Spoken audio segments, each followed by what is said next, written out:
Roger, it's a little bit surreal, the Titanic in Galway Bay. Who came up with this brilliant idea? Well, it is indeed. It was about 4 weeks ago, prior to the Volvo Ocean Race Festival in Galway. I came across a man by the name of Brian Nolan. Brian is a member of the community here in Salthill, but he's also a member of the community up in Lahardon in Adergool in northeast Mayo. And they came together to celebrate the 100 years of the Titanic by building a replica to 1/10 the scale of the actual Titanic.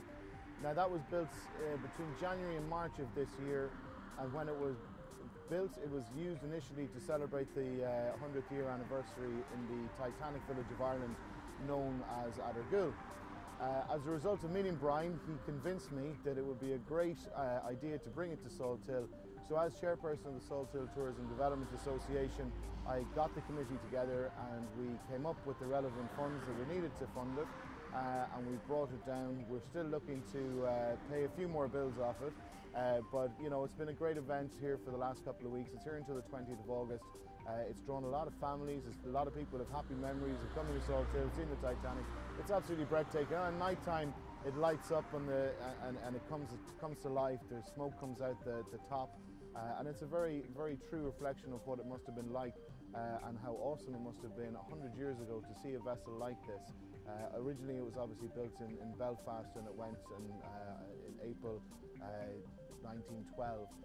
And when it made its maiden voyage, obviously, as we all know, it sank. And within the devastation of that, there was 120 families in Ireland that were directly affected and lives lost from Ireland on the Titanic.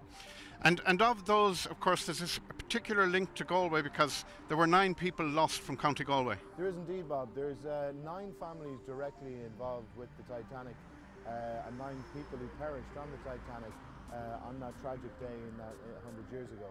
So during the event here, we're commemorating those 9 families to do with the Galway families who were affected by the devastation. But it's also, I suppose, a symbol of emigration, and in the current day, the amount of emigration that Ireland has seen is symbolic, I suppose, of those times too.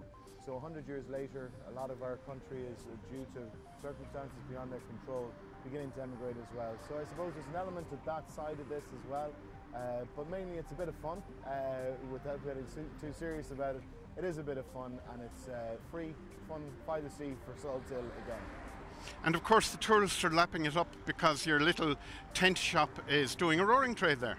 It is, yeah. Well, as I say, you know, this is a non-for-profit committee. It's been evolving from an idea on paper which sounded like a small project, and as ever these things start to go out of hand, you know, there's aspects like security, there's aspects like power and generator, logistics, hauliers. So all in all, the budget came in quite large.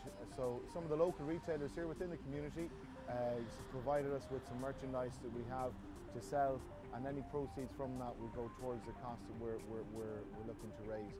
If there's any left, we'll be working with local charities such as the RNLI and making a contribution to them, and also to go further into community development projects in Salthill.